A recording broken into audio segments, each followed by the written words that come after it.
Sebut sahaja perkataan darurat, pasti semua negara tidak mahu perkara ini berlaku. Impaknya sangat dahsyat dan meninggalkan kesan terhadap pelbagai perkara dalam tempoh yang lama.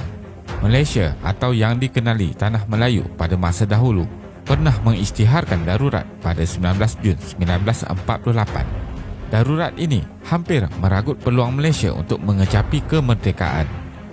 Sir Edward Gen telah mengisytiharkan darurat dan ia berterusan sehinggalah berakhir pada tahun 1960. Selama 12 tahun, pemberontakan bersenjata telah mengakibatkan keadaan huru-hara yang sangat teruk. Jadi, video kali ini kita akan melihat bagaimana tercetusnya darurat di Tanah Melayu. Teruskan menonton. Ideologi komunis tiba di Tanah Melayu pada awal tahun 1920-an lagi. Imigran Cina telah membawa buku-buku dan risalah mengenai ajaran komunis dan disebarkan di kalangan orang Cina di Tanah Melayu. Pada tahun 1927, komunis di Tanah Melayu bergerak di sebalik parti Kuomintang KMT.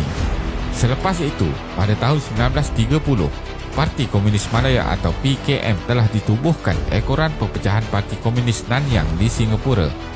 Sebenarnya, PKM telah menjalankan kegiatan mereka secara sulit kerana parti ini diharamkan disebabkan kelihatan anti-British.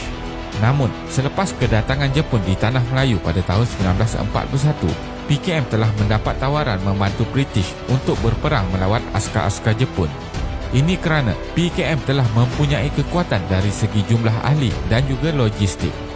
Selain itu juga, PKM dengan rasminya telah menubuhkan sayap bersenjata parti yang dikenali dengan nama Regimen Pertama MPAJA pada 1 Januari 1942. Kemaraan PKM.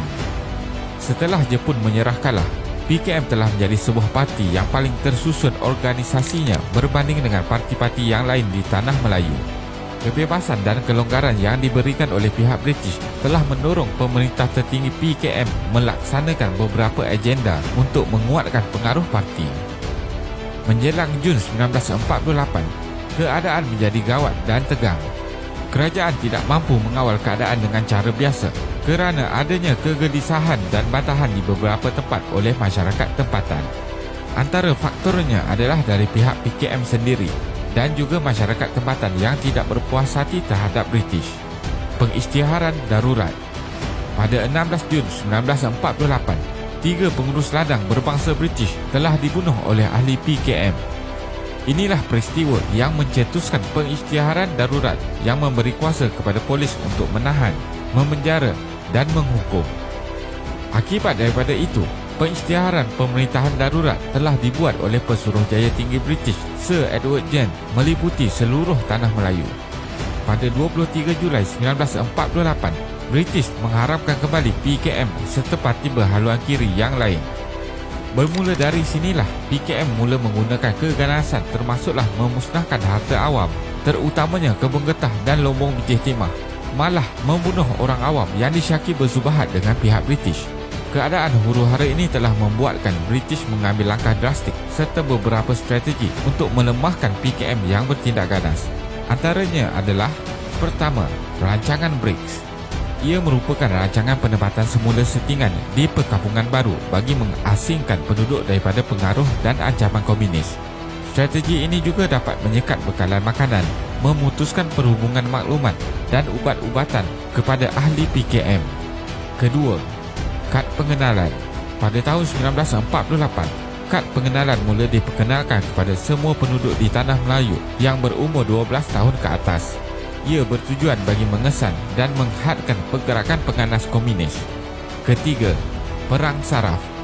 Satu kempen telah dibuat untuk menghapuskan penganas komunis, iaitu memenangi hati dan fikiran rakyat. Antara isi kandungan kempen ini adalah mengedarkan risalah, catuan makanan dan ganjaran wang ringgit bagi menangkap pemimpin tertinggi PKM.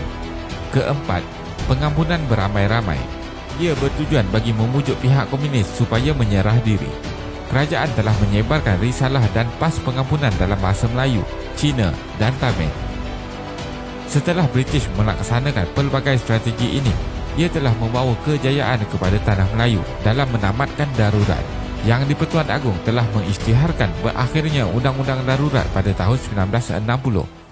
Pada 2 Disember 1989, PKM telah menandatangani perjanjian perdamaian dengan kerajaan Malaysia di Hat Yai, Thailand. Jadi, dengan perjanjian tersebut, perjuangan PKM untuk mendirikan sebuah kerajaan komunis di Malaysia secara rasminya telah pun berakhir. Kesimpulannya, darurat yang berlaku sepanjang tahun 1948 hingga 1960 banyak memberikan kesan buruk dari segi ekonomi, sosial dan politik di tanah Melayu. Perkara ini juga merupakan satu peristiwa besar yang hampir mengakibatkan negara ini sekali lagi tergadai di bawah pemerintahan yang zalim sebagaimana kejatuhan Empayar Melayu Melaka kerana perselisihan dalaman dan perebutan kuasa. Terima kasih kerana menonton dan jangan lupa subscribe. Jumpa lagi.